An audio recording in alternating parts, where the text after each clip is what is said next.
this warning had been real, you would not be here right now. At 3:02 in the morning, deep inside a U.S. military command center, a red alert appeared on a screen that no one ever wants to see. Incoming nuclear missiles, not one, not two, hundreds. According to the system, the Soviet Union had just launched a full-scale nuclear attack against the United States. There was no explosion outside, no sirens in the streets. The world was still asleep.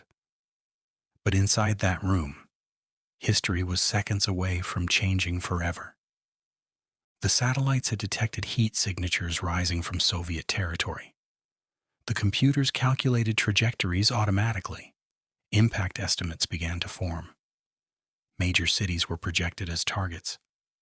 The data looked clean. The system showed no uncertainty. Protocol demanded immediate evaluation. Strategic bombers were placed on alert. Missile crews prepared for launch authorization. Nuclear submarines received coded signals beneath the ocean surface. Within minutes, retaliation could begin. This was the logic of the Cold War. If you detect a strike, you respond before your weapons are destroyed. Delay could mean extinction. But something did not feel right. Ground radar systems were supposed to confirm what the satellites detected. That confirmation did not come.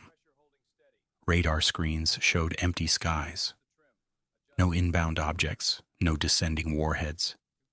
Nothing consistent with a massive nuclear launch.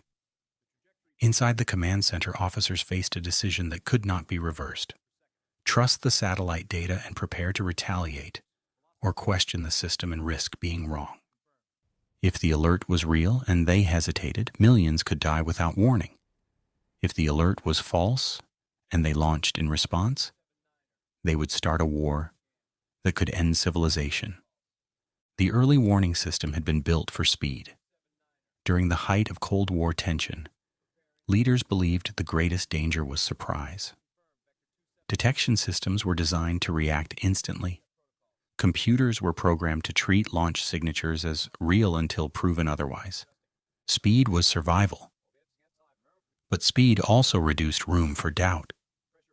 As the minutes passed, the discrepancy between satellite detection and radar confirmation became impossible to ignore. The satellites insisted missiles were in flight. The radar insisted the sky was clear. Technicians began tracing the origin of the alert. They reviewed the raw input data feeding the main system. They examined the storage units connected to the network. What they discovered was almost unthinkable. A training simulation tape had been mistakenly inserted into the live operational system. The data being processed was not from Soviet missile launches. It was from a test scenario designed to simulate one. The computer had not malfunctioned. It had performed exactly as designed. It read the simulated data and treated it as authentic. It calculated impact zones. It generated threat levels. It triggered escalation procedures. To the machine, the apocalypse was real. Back in the command center, the delay created by the radar discrepancy bought just enough time.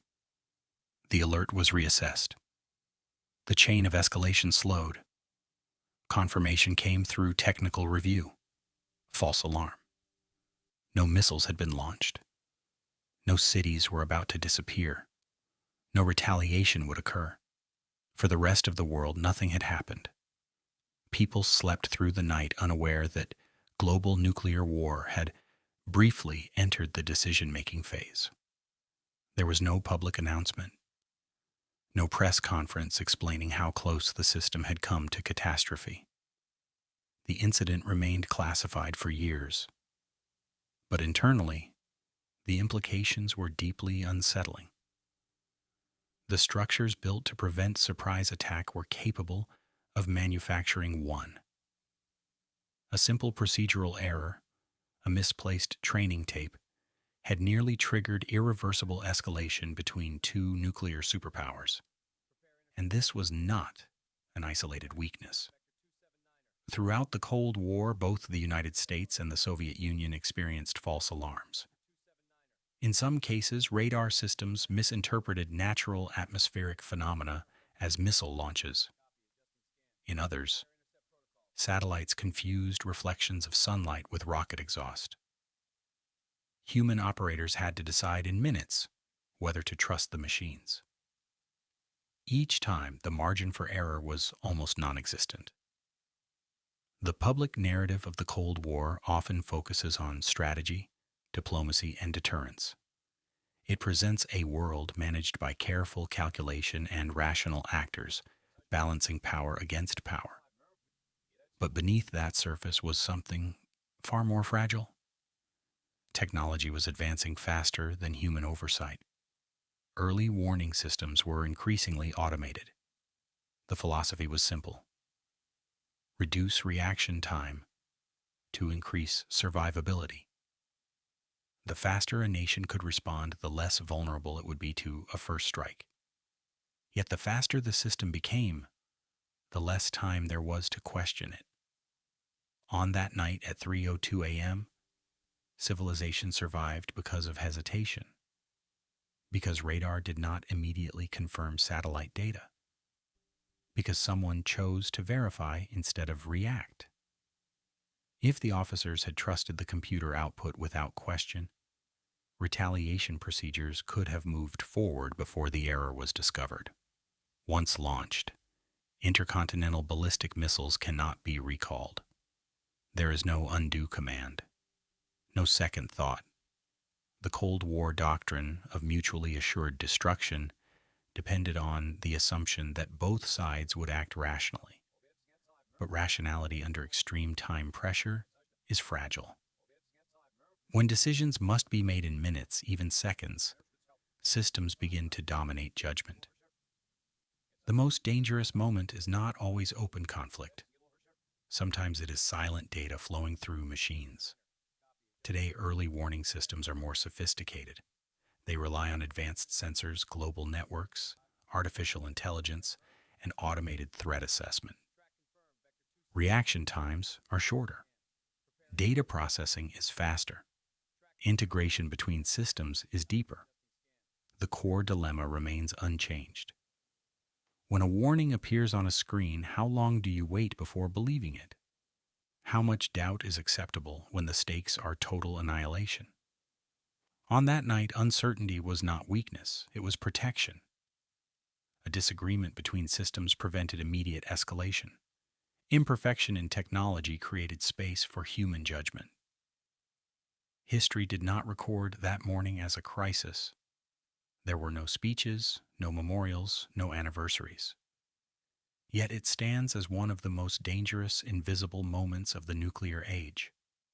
A world-ending war nearly began, not because of aggression or ideology, but because of misplaced data. The lesson is not that technology fails. It is that technology obeys instructions without context. Machines do not question assumptions.